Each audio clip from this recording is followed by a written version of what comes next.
when Shanzi was talking and telling us about the specific objectives, she mentioned that one of the objectives of this meeting is to learn from one another and particularly to give support to ongoing local efforts to address the rights issues here.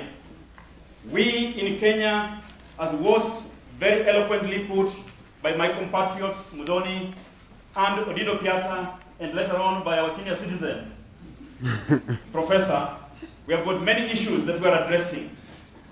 But some of the issues that we are addressing, we are hoping that by the end of the 4 days, you friends, you fellow fighters, will indeed join us in ensuring that this fight comes to a conclusion.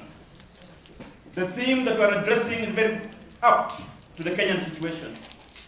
My compatriots have talked more about poverty, but one of the challenges that we're dealing with here in Kenya especially is the challenge of inequality. We are dealing with issues of impunity.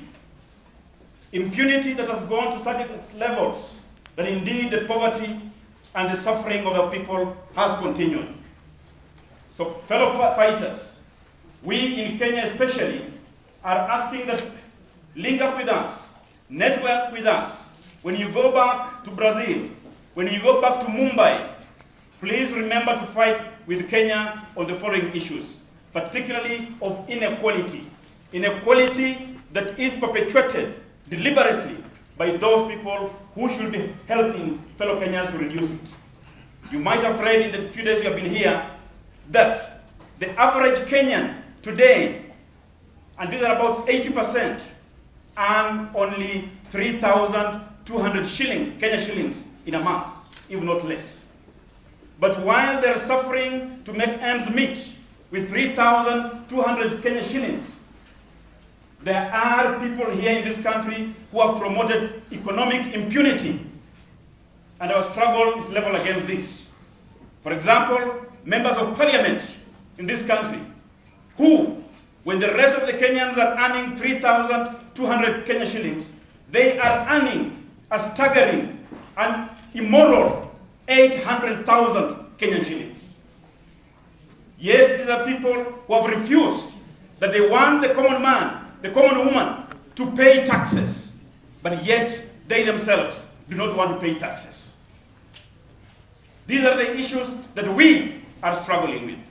And so when you go back, please lend us a hand in fighting not only the political impunity that we face, but also the economic impunity that we face in this country. Those are the challenges that we are working on. We have got other challenges that we are working on. Our people work in factories under very dehumanizing conditions.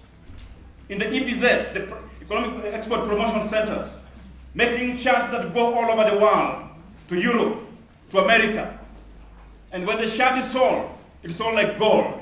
But the woman who makes that shirt cannot put a meal on the table for her child.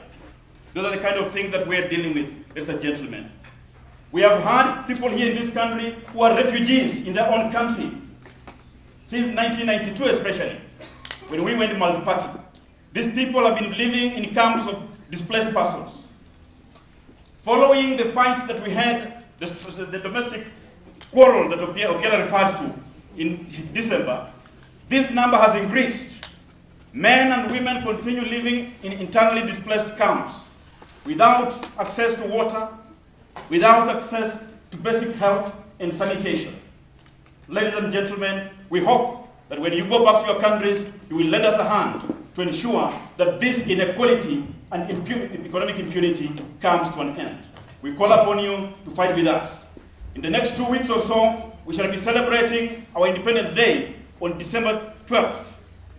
But while we are supposed to celebrate our independence on that day, the rest of us who are fighters in this country are saying that there's no need to celebrate this if our women and children continue suffering.